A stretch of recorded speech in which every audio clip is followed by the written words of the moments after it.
Tanggal 4 Juni tahun 1945, Yesus berbicara kepadaku dengan memperlihatkan kepadaku aliran Yordan, atau tepatnya, muara Yordan di mana air mengalir masuk ke dalam danau Tiberias, yakni di mana kota Betsaida terletak di sebelah kanan tepian sungainya. Jika orang menghadap ke utara, kota itu pada masa sekarang tidak lagi tampak berada di tepi danau, melainkan agak sedikit masuk pedalaman. Dan itu membingungkan para cendekiawan. Penjelasannya terletak pada tanah yang mengisi bagian danau ini, sebab dihimpun di sana sepanjang 20 abad oleh sungai. Oleh endapan dan longsoran dari bukit-bukit Betsaida, kota itu pada masa silam berada di muara sungai, dan sesungguhnya perahu-perahu yang lebih kecil, teristimewa pada masa air danau berlimpah, biasa berlayar ke hulu, hingga sejauh Khorazim. Akan tetapi, sungai selalu digunakan sebagai suatu pelabuhan dan naungan bagi perahu-perahu Betsaida ketika danau tengah bergelora. Aku tidak menjelaskan ini untukmu. Bagi siapa keterangan ini tidak penting, melainkan untuk para alim ulama yang sulit mengerti. Dan sekarang teruslah, perahu-perahu para rasul, sesudah menyeberangi rute pendek danau antara Kapernaum dan Betsaida, mendarat di kota terakhir. Perahu-perahu lain mengikuti mereka dan banyak orang turun dari perahu untuk menggabungkan diri dengan orang-orang Betsaida yang datang untuk menyambut sang guru. Yesus memasuki rumah Petrus di mana istrinya tinggal di sana kembali. Aku pikir istrinya lebih suka sendirian daripada hidup bersama ibunya yang terus-menerus menggerutu mengenai Petrus. Di luar, khalayak ramai menuntut Yesus dengan berteriak kencang-kencang, yang sangat menjengkelkan Petrus. Begitu rupa hingga dia naik ke teras atap dan mengomeli orang banyak dengan mengatakan bahwa mereka seharusnya punya rasa hormat dan aturan.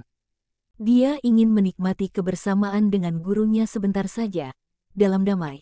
Sekarang bahwa dia memilikinya dalam rumahnya, sementara dia sendiri masih belum punya waktu atau kesempatan untuk menawarinya minum dan madu di antara banyak lain-lainnya yang dimintanya pada istrinya untuk ditawarkan.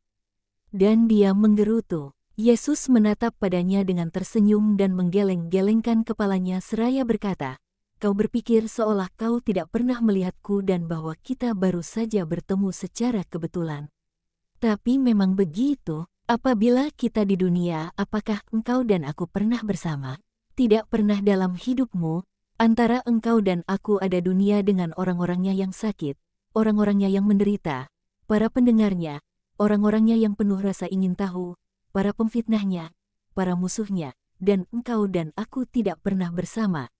Di sini sebaliknya, engkau bersamaku, dalam rumahku, dan mereka seharusnya mengerti itu." Dia sungguh marah, tapi aku tidak melihat perbedaannya. Simon, kasihku sama dan perkataanku sama. Entah aku mengatakannya padamu secara pribadi, atau aku mengatakannya pada semua orang, apakah yang membuatnya berbeda? Petrus selalu mengakui kesedihannya yang mendalam. Masalahnya adalah bahwa aku ini bodoh dan pikiranku mudah kemana-mana. Apabila engkau berbicara di alun-alun, di atas gunung, di antara himpunan orang banyak, aku mengerti semuanya, tapi aku tidak tahu kenapa, aku tidak ingat apapun. Aku mengatakannya juga pada rekan-rekanku dan mereka mengatakan bahwa aku benar. Orang-orang lain, yang aku maksudkan adalah orang-orang yang mendengarkan engkau, mengerti engkau dan ingat akan apa yang engkau katakan. Betapa sering kami mendengar orang berkata, "Aku tidak lagi melakukan itu sebab engkau telah mengatakannya pada kami," atau "Aku datang sebab aku mendengar engkau mengatakannya dan begitulah dan aku terkesan olehnya." Kami sebaliknya, seperti aliran air yang lewat dan tidak berhenti. Tepian sungai tidak lagi memiliki air yang telah lewat.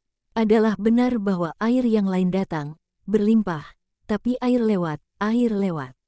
Dan aku ngeri akan pikiran itu, jika apa yang engkau katakan akan terjadi, saatnya akan tiba ketika engkau tidak akan ada lagi di sana untuk berperan sebagai sungai dan aku.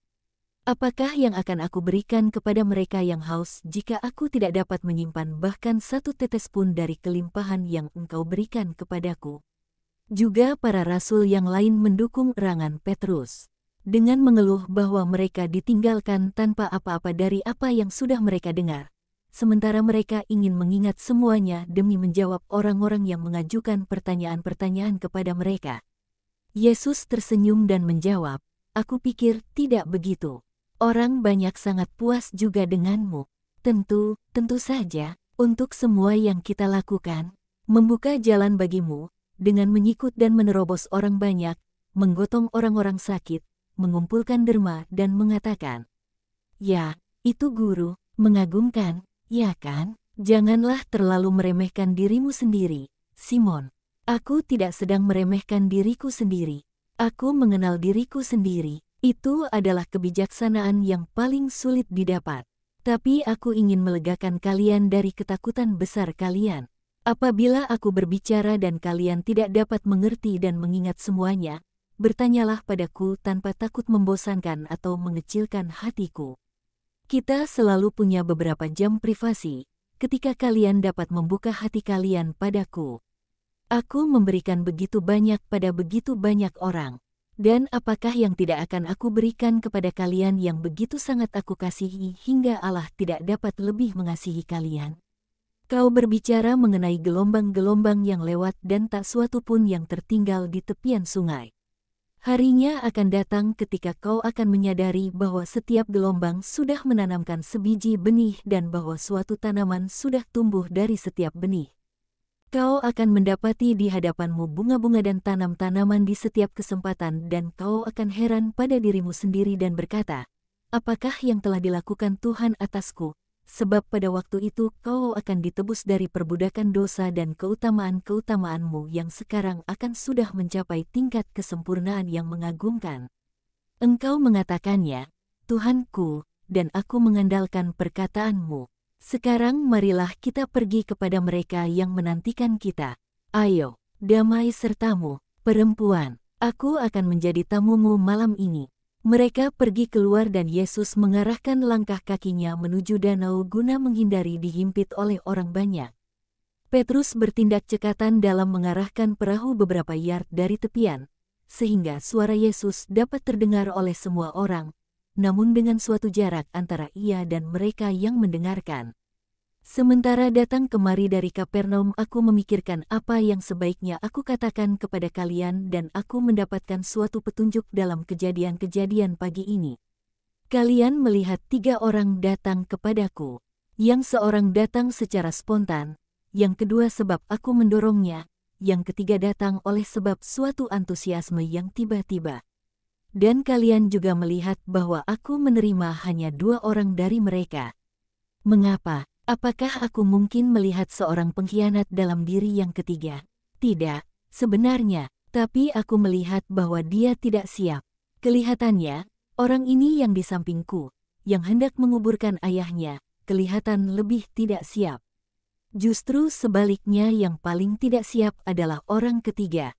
Yang ini sangat siap, tanpa menyadarinya, hingga dia dapat membuat suatu pengorbanan yang sungguh gagah berani.